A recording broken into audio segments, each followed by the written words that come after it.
जय हिंद।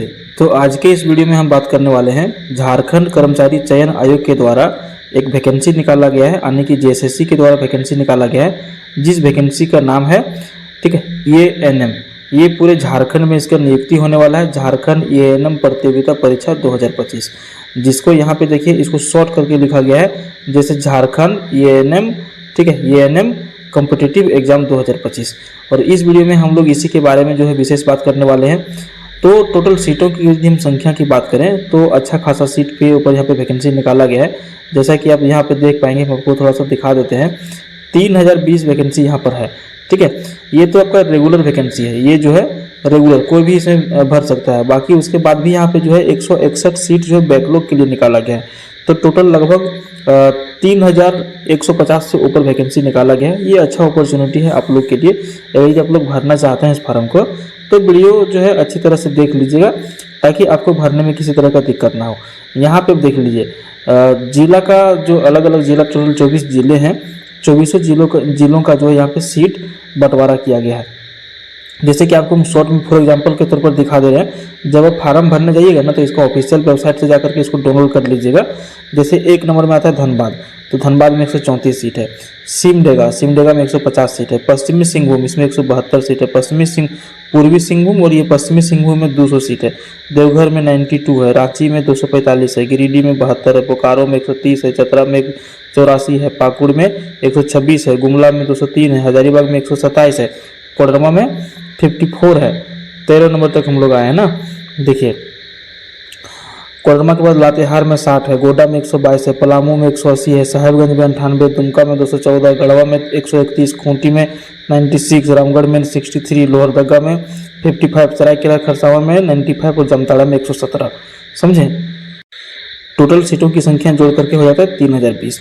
अब देखिए इसको कौन कौन भर सकते हैं और क्या क्या प्रक्रिया है, हम लोग ऊपर 1 नंबर पेज से ही हम लोग जानना चालू करते हैं, ठीक है।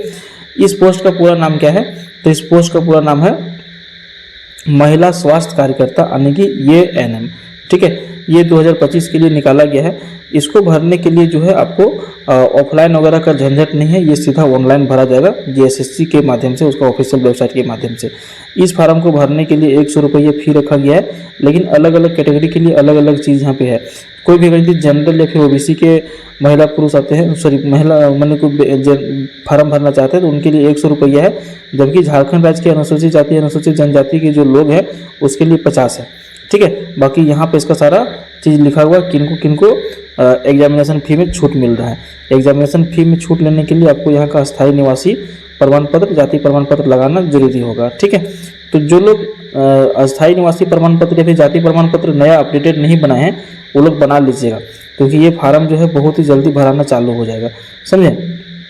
और जब फार्म भराना चालू हो जाएगा, आपके पास कागज नहीं रहेगा तो आप परेशान हो जाएंगे, समझे ना। देखिए अब इसको जो है भरने के लिए क्या क्या शैक्षणिक योग्यता होना चाहिए। सीट का नाम तो आप लोग समझ गए हैं, महिला स्वास्थ्य कार्यकर्ता एएनएम। सैलरी इसमें देखिए जिस तरह से रेलवे ग्रुप डी सब में मिलता है वही सैलरी इसमें भी रखा गया है। 5200 से 20200, ग्रेड पे 2400 है। 7वां वेतन यहाँ पे लागू होगा, लेवल 4 वाला, ठीक है। अब इसमें एजुकेशनल क्वालिफिकेशन क्या होना चाहिए? तो कम से कम आपको 10वां पास होना चाहिए। 10वां पास जब आप किए हैं तो आपका 45% अंक जो होना जरूरी है। उसके बाद खा नंबर में 18 महीना का जो एएनएम का प्रशिक्षण होता है उसको पास करना जरूरी है। और तीसरा नंबर में झारखंड राज्य नर्सिंग काउंसिल से निबंधित होना जरूरी है। ये 3 चीज़ अगर यदि आपके पास है तो आप इस फार्म को, एएनएम वाला फार्म को भर सकते हैं। अगर यदि आपके पास ये तीनों चीज़ में कोई भी एक नहीं है तो इस फार्म को आप नहीं भर सकते हैं, समझ गए। उसके बाद देखिए यहाँ पर जो है ना मतलब कि खेल खिलाड़ी के लिए भी अलग से कुछ दिया हुआ है। तो आप खिलाड़ी कोटा से भरना चाहते हैं तो ये आप थोड़ा सा पढ़ लीजिएगा। उसके बाद हम बात करते हैं आयु सीमा के बारे में, ठीक है। तो आयु सीमा कोई भी वैसे व्यक्ति जिनका 18 वर्ष कंप्लीट हो गया है, मिनिमम 18 वर्ष कंप्लीट हो गया तो वो फार्म को भरने के लिए एलिजिबल हो गए। लेकिन अगर यदि यहीं पर हम अधिकतम उम्र सीमा की बात करते हैं तो अनारक्षित एवं आर्थिक रूप से कमजोर, यानी कि जो जनरल कैटेगरी और ईडब्ल्यूएस वाले हैं उनके लिए 40 वर्ष रखा गया है। अगर यदि ओबीसी 1 ओबीसी 2 में आप आते हैं तो 42 साल तक भर सकते हैं। महिला अनारक्षित यहाँ पे है, पिछड़ा वर्ग, अत्यंत पिछड़ा वर्ग, अनुसूची 1, अनुसूची 2 जो भी है 43 ईयर्स तक भर सकते हैं। अनुसूचित जाति पुरुष महिला के लिए 45 वर्ष, अनुसूचित जनजाति पुरुष महिला के लिए 45 वर्ष। जो निःशक्त व्यक्ति है उनको 5 वर्ष का उम्र में छूट मिलेगा। तो उम्र सीमा समझ गए, सभी अलग अलग कैटेगरी के लिए अलग अलग उम्र सीमा रखा गया है। उसके बाद देखिए उम्र में जो छूट मिलेगा वो अलग अलग जो कंडीशन है सबका उसी के अनुसार मिलेगा। और यहाँ पर अगर यदि आप आरक्षण का दावा करते हैं 10 नंबर में देखिए, आरक्षण का यदि आप दावा करते हैं कि आप ST से आते हैं, फिर SC से आते हैं, फिर OBC से आते हैं, तो आपको यहाँ का अस्थायी निवासी प्रमाण पत्र और जाति प्रमाण पत्र जब आपका फार्म भराएगा उस टाइम आपको लगाना जरूरी हो जाएगा। ठीक है, समझ गए ना। उसके बाद देखिए सबसे जो महत्वपूर्ण जो चीज़ है ना 12 नंबर में, ऑनलाइन आवेदन भरने के लिए महत्वपूर्ण निर्देश, इसको थोड़ा सा आप लोग समझ लीजिएगा। 1 नंबर में क्या लिखता है कि आवेदन पत्र को भरने के पूर्व अभ्यर्थी विज्ञापन एवं विवरणी का, जो भी हम जिस चीज़ से बता रहे हैं इसी चीज़ को आपको डाउनलोड कर लेना है और अच्छी तरह से एक बार पढ़ लेना है, समझ लेना है कि जो जो इसमें कागज पत्र मांगा गया है, जो सर्टिफिकेट मांगा गया है, जो डिग्री मांगा गया है वो आपके पास है या नहीं। ठीक है, पहला नंबर में क्या बोलता है कि इसको ध्यानपूर्वक से पढ़ लीजिए, उसके बाद आप आवेदन करिए।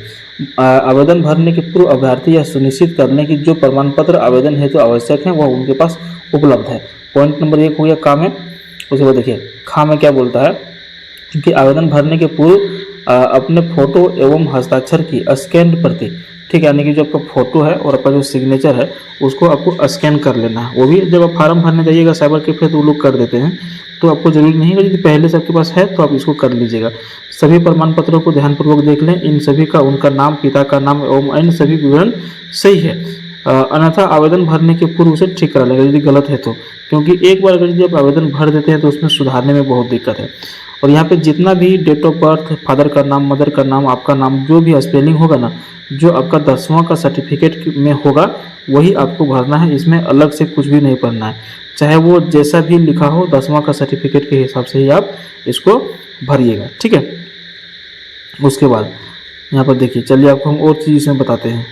देखिए जब आप सब कुछ कर लेते हैं, फार्म वुरम भरा जाता है, तो इसका परीक्षा कैसे होगा ये चीज़ आपको जरूर समझ लेना है। ठीक है, तो यहाँ पे देखिए 18 नंबर में जो है परीक्षा का स्वरूप लिखा हुआ है, इसको हम थोड़ा सा समय लेकर के आपको अच्छी तरह से बताते हैं। देखिए आयोग द्वारा OMR आधारित या फिर कंप्यूटर आधारित परीक्षा ली जाएगी। यहाँ पे भी कंफर्म नहीं किया है कि ऑफलाइन होगा कि ऑनलाइन होगा, लेकिन आजकल जो है झारखंड सरकार अधिकतर परीक्षाएं ऑनलाइन लेने का प्रयास कर रहा है। ठीक है, तो ये कंफर्म नहीं है। ठीक है, किसी विषय की परीक्षा यदि विभिन्न समूहों में लिया जाता है तो अभ्यर्थियों के प्राप्तांक का नॉर्मलाइजेशन किया जाएगा। तो नॉर्मलाइजेशन जैसे भी हर परीक्षा में चल रहा है, जैसे आप रेलवे का भर रहे हैं, जो SSC का भर रहे हैं, SSC का भर रहे हैं, नॉर्मलाइजेशन के माध्यम से ही सबको नंबर जो है मिल रहा है, अलग अलग डेट में परीक्षा होता है। तो इसका सबसे बड़ा एगो फायदा क्या है कि इसमें सिर्फ एगो परीक्षा होगा, मुख्य परीक्षा लिया जाएगा, PT मेंस लेने का आवश्यकता नहीं है। ठीक है, परीक्षा में सभी प्रश्न वस्तुनिष्ठ और विकल्प बहुविकल्पीय, यानी कि जो ऑब्जेक्टिव प्रश्न होते हैं वही रहेंगे। प्रत्येक प्रश्न का 1 अंक आपको मिलेगा और प्रत्येक सही उत्तर के लिए 1 अंक दिए जाएंगे। उक्त परीक्षा में नेगेटिव मार्किंग का प्रावधान नहीं होगा, यानी कि अगर यदि आपको 100 प्रश्न पूछ रहा है ना तो 100 में से 100 को टिक मार दीजिएगा, इसमें आपका नेगेटिव मार्किंग नहीं होगा, नंबर कटेगा नहीं।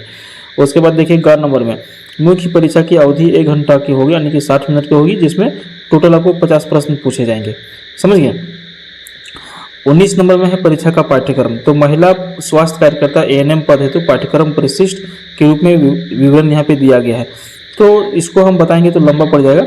अभी पहले आप फार्म भरिए, जब फार्म आपका भरा जाएगा उसके बाद हम एक और वीडियो इसका सिलेबस के ऊपर जो है लेकर के आ जाएंगे। समझे। तो ये सारा कुछ आपका जो है सिलेबस वगैरह के बारे में दिया है, कैसे कैसे परीक्षा होगा। समझे। तो इस वीडियो में हम इतना ही बात करेंगे। पहले फार्म भरिए। हाँ, सबसे बड़ा बात यह है कि ये फार्म भी भरा नहीं रहा है, इसका डेट भी जारी नहीं किया गया है। जब डेट जारी किया जाएगा तो इसका ऑफिशियल वेबसाइट से आप इसको फार्म को भर सकते हैं। इसके बाद भी जितना हम बताएं फिर भी इसके बावजूद भी आपको मन में कुछ डाउट है, कोई सवाल उठ रहा है तो आप हमें कमेंट कर सकते हैं या फिर इसको डाउनलोड करके आप जो है अपने से पढ़ सकते हैं। धन्यवाद।